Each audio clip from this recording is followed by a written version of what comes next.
What if the food you eat every day, the stuff that looks and tastes so good, is actually, well, kind of an insidious trap? Hmm. We're not talking about a single acute thing like E. coli or salmonella. That's bad, obviously, but this is different. Right. It's something far more subtle, yet potentially devastating. Hmm. Maybe like cigarettes, one won't kill you, but maybe 10,000 over 10 years. That could be a very different story. It adds up. Exactly. Yeah. And this impact, it isn't just one moment. It's this gradual erosion of your heart, your muscles, bladder, brain, and maybe the most immediate thing you notice, your wallet. Absolutely. And what's truly critical here, I think, is understanding that the danger isn't necessarily just what's in the food itself, Okay. but really what's been done to the food. That's the key phrase. I've been done to it. Yeah. There's this fundamental distinction we need to grasp. You've got nutrition. That's basically what happens to food once it's in your body, between your mouth and your cells. Right. But then there's food science, and that's all about what happens before it even gets to you, between the ground or the farm and your mouth. Ah, okay, the journey to the mouth. Precisely. Yeah. And here's the kicker, the surprising part. That standard nutrition facts label, the one you see on everything. Yeah.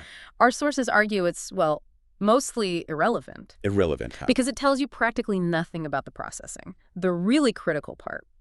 So our mission in this deep dive today is basically to make both concepts, nutrition and food science, transparent for you. Okay. And it boils down to two surprisingly simple ideas, two precepts.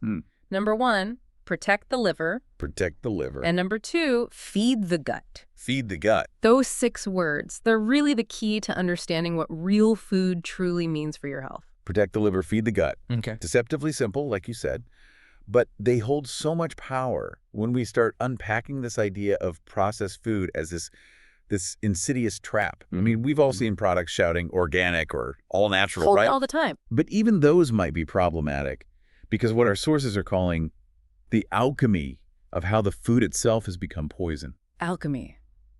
That's a strong word. It is. And it's not just about pesticides. They say that's really only the tip of the iceberg. Maybe, 10% of what's actually making us sick? Something like that, yeah. The vast majority, the other 90%. That seems to be down to the processing procedures themselves. Wow. Okay. So let's dive into those precepts then. Protect the liver. How does processed food mess with the liver? Right. So your liver is profoundly affected by sugar, specifically fructose. Fructose, okay. Not just sugar in general. Well, glucose is handled differently. See, if you consume glucose, only about, say, 20% of that load actually goes to your liver for processing. 20%, got it. But with fructose, it's 100%. 100. The entire load goes straight there. And this just completely overwhelms your liver's mitochondria. Think of those as the tiny power plants inside your liver cells. Okay, the energy producers. Exactly. And when they're overwhelmed by fructose, it leads to fat accumulation in the liver, it drives insulin resistance, and ultimately it can cause conditions like non-alcoholic fatty liver disease and AFLD. Which I've heard is becoming really common. It is, and it can shockingly progress all the way to cirrhosis. We've actually seen tragic examples referenced in our sources, like 2 15-year-old boys who needed liver transplants. 15 Yeah. liver transplants. Yeah, due to cirrhosis, driven primarily by soda consumption. That's staggering, just from soda. It is. And beyond just the fat accumulation, fructose drives this damaging process called glycation 7 times faster than glucose does. 7 times faster. Yes. And it generates 100 times more oxygen radicals. This creates enormous oxidative stress inside the cells. Okay, so it's like rusting from the inside out, essentially. That's a decent analogy, yeah. And this is where real food comes in. Real food contains natural antioxidants that help your body counteract this oxidative stress. Right, so it's not just wet sugar, but the fructose component is uniquely damaging, especially without the fiber and antioxidants you'd get in, say, whole fruit. Precisely.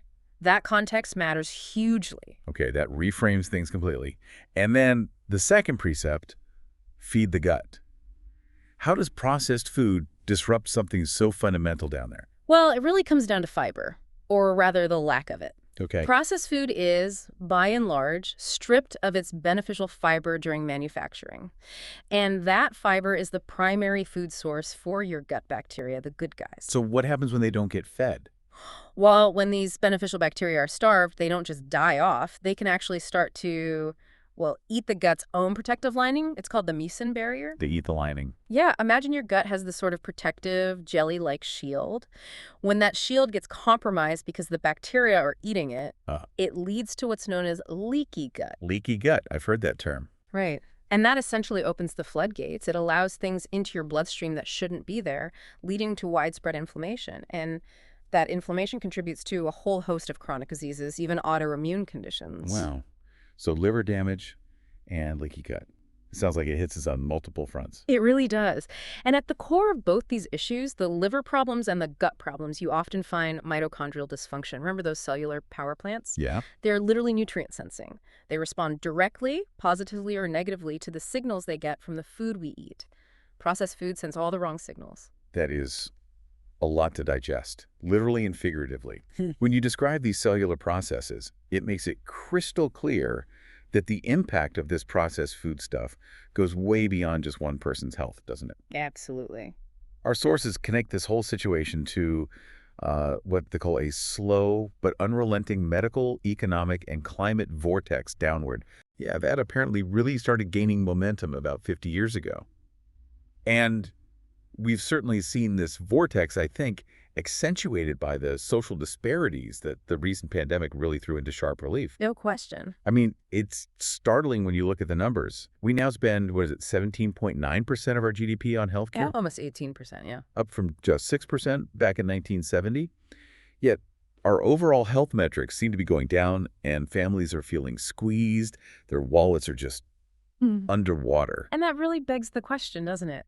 Why has modern medicine, which has had incredible, undeniable successes with infectious diseases, acute surgeries, emergencies, Right, it's amazing progress there. why has it, as our sources put it, gotten it all wrong when it comes to chronic non-communicable diseases, NCDs? Yeah. I mean, these NCDs kill more people, often at younger ages than ever before, and they eat up a staggering 75% of all our healthcare dollars. 75%, that's huge. Right. So why the disconnect? Well, the fundamental issue seems to be that the underlying pathologies of these chronic diseases, those subcellular problems we were just touching on, the mitochondrial issues, the inflammation, the insulin resistance, they are essentially not druggable. Not druggable. Right. Drugs aren't nutrients. They can manage symptoms, often very effectively, but they don't fix the root cause at that cellular metabolic level. However, and this is the really transformative part, these conditions are foodable. Foodable, I like that. Meaning food can address the root cause. Exactly. Food can either cause the problem or be the solution, which leads to that saying, you can't outrun a bad diet. Yes. Take the example of Sami Inkinen. This guy was an elite triathlete, exercising like 5 hours a day. Super fit, you'd think, but he was pre-diabetic. And why? Largely because of his high consumption of sugary sports drinks during all that training. His exercise couldn't compensate for the metabolic damage from the sugar. Wow. Sammy's story really hammers that home. Even extreme effort can't always beat a bad diet. So if it's hitting super fit adults like that, what on earth are we seeing in kids? Yeah, you mentioned this grim analogy, children as canaries in the coal mine. It is grim, but sadly accurate, according to pediatricians cited in our sources. They describe themselves as ultimate witnesses to failed social policy. That's a heavy statement. It is. They're seeing kids, young children, developing diseases that used to be exclusively adult problems. Things like type 2 diabetes, severe metabolic syndrome, so severe, in some cases it even causes retinal detachment in kids. Retinal detachment from metabolic issues in children. Yeah. It's shocking. And this trend, this epidemic of sick kids growing into sick adults, it doesn't just impact individual families. It has huge societal implications. It actually threatens the future viability of programs like Social Security, potentially as early as 2035, according to some analyses. Because you'll have fewer healthy working adults supporting a growing population needing care. Precisely. And it also forces us to challenge our whole perception of obesity. We tend to laser focus on obesity as the problem. Right. The message is often lose weight. But our sources argue that's often a misdirection. Obesity is frequently a symptom, not the root cause itself. They introduce concepts like 2FI, thin on the outside, fat on the inside. 2FI? Okay. And also MHO, metabolically healthy obese. So you can look thin, but be metabolically sick, or be larger but metabolically okay. Exactly. It shows that body size isn't the whole story. What really matters is what's happening at that cellular metabolic level we keep coming back to. Protect the liver, feed the gut. Right. It's not just the size, it's the health inside. Yeah. This leads us then to a pretty uncomfortable concept mentioned in the material: immoral hazard. Immoral hazard. Yes. That's defined as when a perpetrator specifically rigs the game to create its profit, knowing full well the victim will suffer. Yeah, it's a deliberate setup where one party benefits from another's loss, and they kind of engineered it that way. And the argument made is that the subterfuge around processed food is maybe even worse, even more pervasive than what we saw with, say, big tobacco or the opioid crisis. How so? Worse than tobacco. Well, the reasoning is because food is essential. You have to eat. You can choose not to smoke or not to take opioids unless prescribed, but food, you need it daily. And the industry, quote, baits you with every box, bottle, can, and wrapper. The constant exposure. It's unavoidable. Exactly. And that, our sources suggest, is the truly disturbing, almost diabolical part of what they term metabolical. It really paints a picture of systemic forces at play, doesn't it? And when you dig into it, you start seeing these conflicts of interest and examples of suppressed science. Like what? Well, consider Big Pharma, the pharmaceutical industry. They spend, get this, $19 on marketing and lobbying for every $1 they spend on basic research and development. 19-1. Marketing over R&D. 19-1. And they exert significant influence, it's argued, over medical school curricula. Okay. So how does that play out? It means the focus is often on drugs that treat symptoms, things like high blood pressure, high blood glucose, high blood lipids, rather than addressing the underlying root cause, which is often diet-related. So managing the problem, not fixing it. Pretty much. Take statins, for example. Hugely prescribed drugs to lower LDL cholesterol, right? Right. Bad cholesterol. Yeah, the so-called bad cholesterol. But statins, while they do lower LDL-C, don't consistently reduce overall heart attack risk for everyone, and they come with side effects, including potentially increasing the risk of developing diabetes. Wait, a heart drug increasing diabetes risk? It's a known side effect. And what's really compelling, according to the research highlighted, is that triglycerides, which are directly driven up by refined carbohydrates and sugar consumption, are actually a far better predictor of heart disease risk than LDL-C is for many people. Triglycerides, not LDL. That's a huge shift in focus for anyone watching their heart health. It is, but the symptom focus fits the drug model, you see. I see. So the influence isn't just limited to drug companies pushing pills, is it? Yeah. What about the big organizations, the ones we kind of trust for dietary advice? Yeah, that's another layer. This influence extends to major academic societies and professional organizations. Groups like the American Diabetes Association, the ADA, or the Academy of Nutrition and Dietetics, the AND. The big names. The big names, they receive millions upon millions of dollars in funding directly from the pharmaceutical industry and the processed food industry. Okay, that sounds like a massive conflict of interest. It certainly raises questions, and critics argue this funding unfortunately influences their clinical practice guidelines. You end up with guidelines that often prioritize medication over nutritional interventions. Right. And sometimes perpetuate nutritional myths, like the old idea of eat all the carbs you want, just make sure you take enough insulin to cover it. Which sounds metabolically disastrous based on what we've discussed. It really does. And there are specific examples cited, like a Dr. Ron Kahn, a prominent diabetes researcher, who apparently co-authored a report favorable to the American Beverage Association, while at the same time having a $1.5 million sponsorship deal with Cadbury Schweppes, a major beverage company. Wow. That's pretty blatant. It gets even more unsettling. Our sources share these surprising stories, like Dr. Jennifer Bordeaux-Roy in Canada and Dr. Gary Fetka in Australia. Both are physicians who faced serious professional repercussions, investigations, sanctions. For what? Malpractice? No, for advocating low-carbohydrate, high-fat diets to their patients, specifically to reverse type 2 diabetes. They were punished for successfully using diet to reverse diabetes. Essentially, yes. The argument is the medical establishment, in some cases, refuses to be re-educated and instead prosecutes the re-educators. That is a serious accusation. That the system itself can actively punish doctors for trying to teach patients about the power of nutrition. It's mind-boggling. It is. And with all this conflicting information, these vested interests, it's no wonder the public gets completely lost and caught up in things like the diet wars. Ah, yes, the endless vegan versus keto debate, right? Right, exactly. That whole debate, our sources argue, is largely a false premise of metabolic health. A false premise. How so? Because it's a perfect distraction. It keeps everyone arguing about carbs versus fat, plant versus animal. While the real issue gets ignored. Precisely. And it's a distraction that the processed food industry absolutely loves because guess what? They can create and sell highly processed versions of both vegan and keto foods. Ah, so they win either way. They win either way.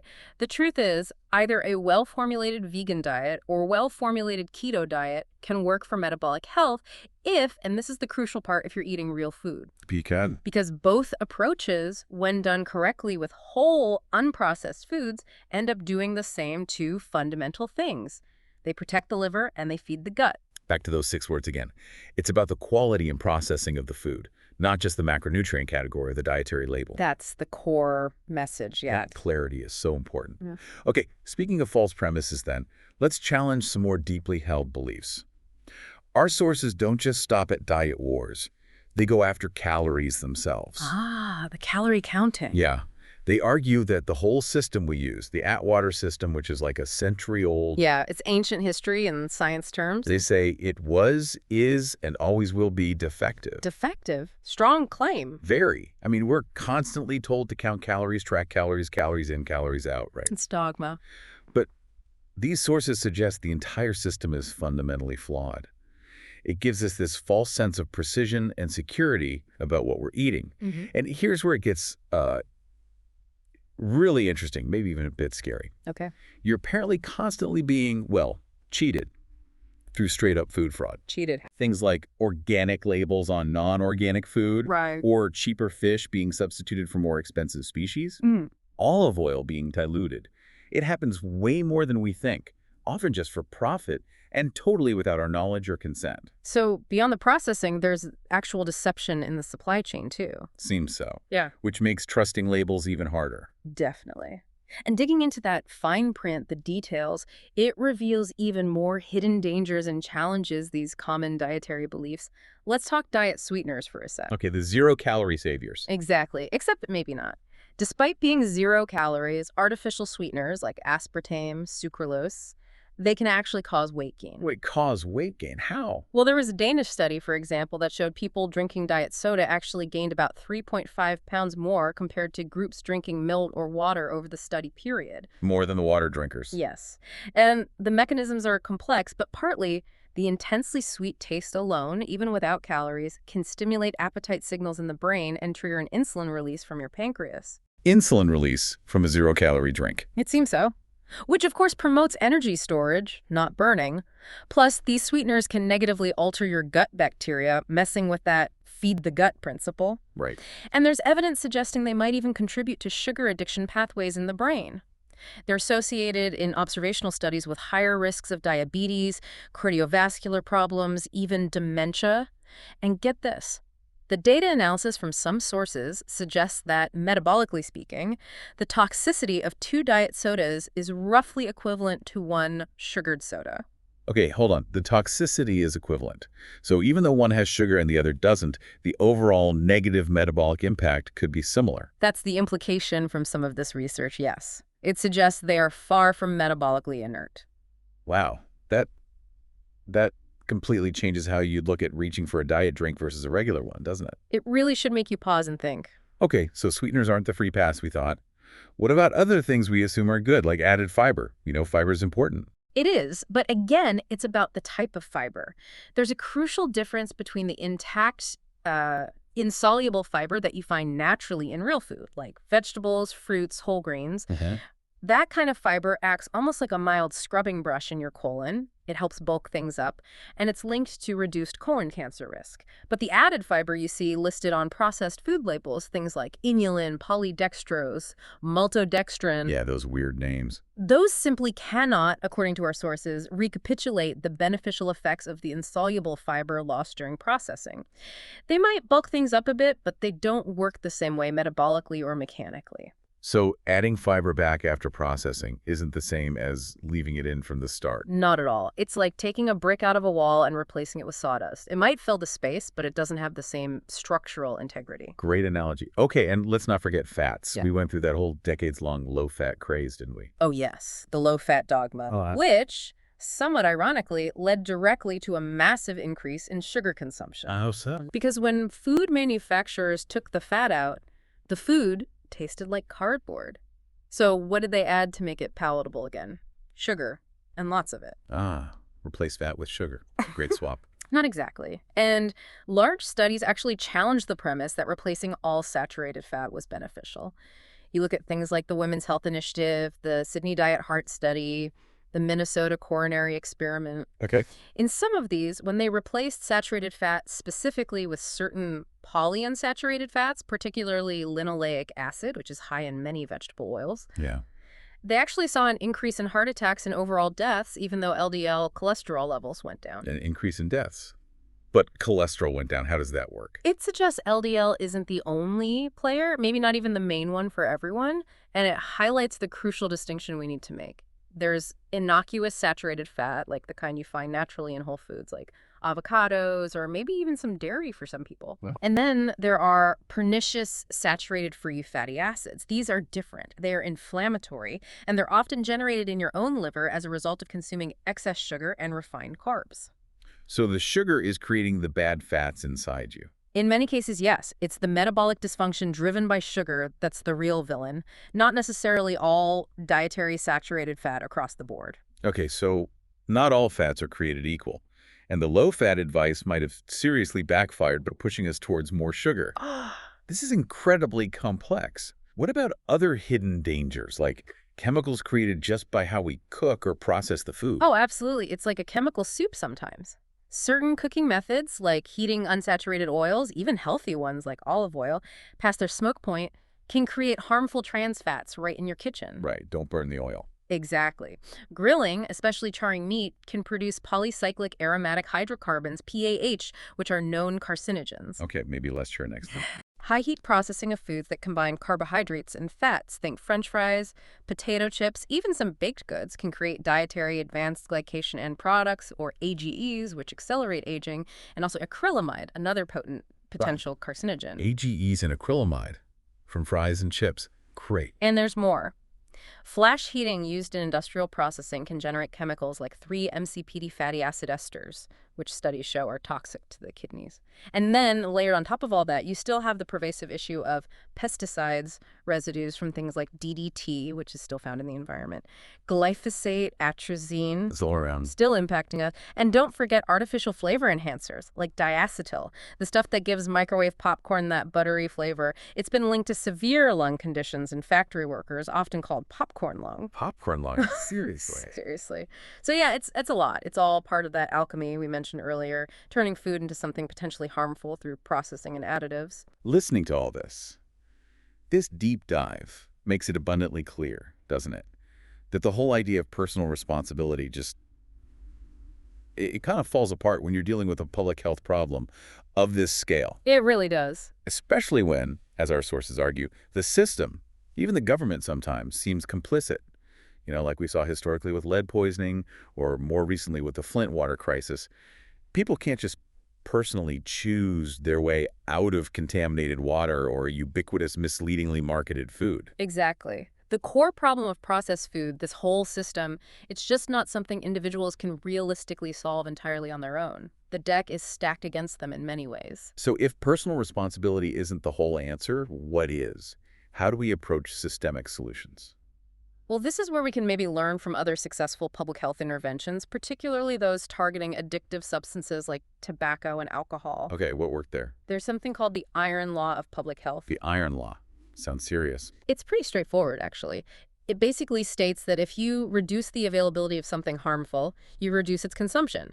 And that, in turn, reduces the associated health harms. Availability drives consumption, drives harm. Makes sense.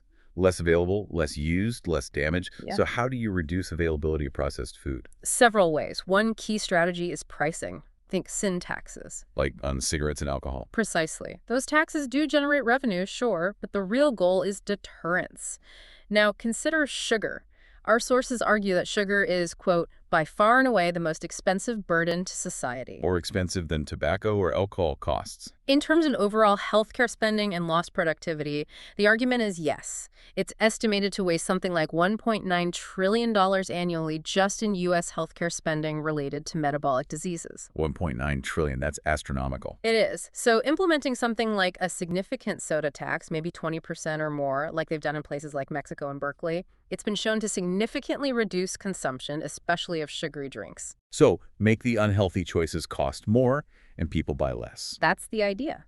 And conversely, make the healthy choices more affordable. Right. So what else beyond taxes? Well, another huge lever is ending the counterproductive government subsidies and quotas. Subsidies, like farm subsidies. Exactly. Particularly for commodity crops like corn. Get this, something like 40% of U.S. corn goes to ethanol fuel production. 40%, wow. Another 36% goes to animal feed, often for factory farmed animals. Only about 17% is actually used for human food. And guess what most of that becomes? Let me guess. High fructose corn syrup. You got it. High fructose corn syrup and other processed ingredients. So these subsidies essentially make the key ingredients for processed food artificially cheap. While fruit and vegetables get comparatively little support. Exactly. It completely distorts the market. It makes processed junk food cheap and accessible, while real food becomes relatively unaffordable for many families, especially in low-income areas. So slip the subsidies. Support the good stuff. That would be transformative. Redirect those billions towards subsidizing fruits, vegetables, legumes. Make healthy food the easy, affordable choice. That makes perfect sense. Oh. Any other strategies? Restriction of access in certain environments has also shown promise. Like removing junk food from schools. That's one example. Another one cited is the workplace ban on selling sugar-sweetened beverages implemented at the University of California, San Francisco, UCSF. What happened there? Employees cut their daily intake of sugary drinks by nearly half. And interestingly, the cafeterias and vendors saw no overall decline in revenue. No decline? How? People just bought more water, plain milk, unsweetened tea, coffee. They shifted their choices when the default unhealthy option was removed.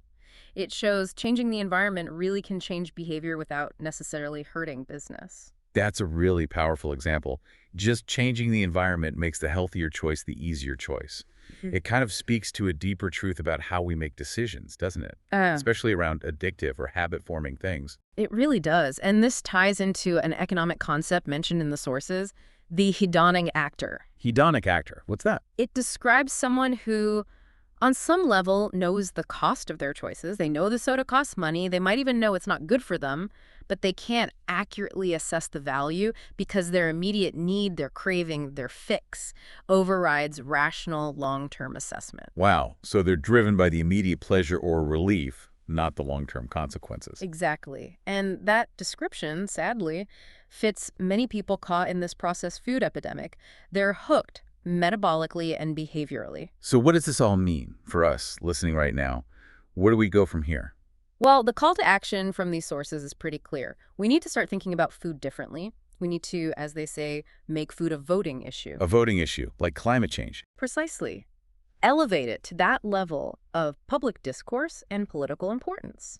We need policies that reflect the true cost of processed food and support access to real food. We can actually envision a future, maybe, where seeing someone casually drinking a big Coca-Cola elicits a sense of, well, pity or concern. Similar to how many people view smoking today. Exactly. A shift in social norms driven by awareness of the harm. This entire deep dive, it just paints such a stark picture, doesn't it? Processed food really does seem to be this embodiment of short-term gain for long-term pain. Absolutely. Gain for the companies, maybe fleeting pleasure for the consumer, but long-term pain for individuals, for our collective health, our economy, even the planet, considering the agricultural practices involved. It's like this slow, almost glacial process, this downward trend. Yeah. But the evidence we've discussed today seems pretty undeniable. It's mounting. It really is. And if we try to connect all these dots, synthesize this, The solution clearly requires more than just making real food available on a shelf somewhere. That's necessary but not sufficient. Right. It demands that we, as individuals and as a society, really understand the science we've been talking about, the liver, the gut, the mitochondria. It demands we learn to critically evaluate those healthy claims, especially when they come from heavily interested parties. Be skeptical of the marketing. Be very skeptical. And maybe most importantly, it requires adopting what our sources call an addiction paradigm when we think about processed food, both in how medicine approaches treatment and perhaps even how the legal system views corporate responsibility. Treating it more like tobacco or alcohol in terms of regulation and public health strategy. Exactly, because lasting change, as we saw with those substances, requires both personal choices, personal intervention, and strong systemic societal intervention.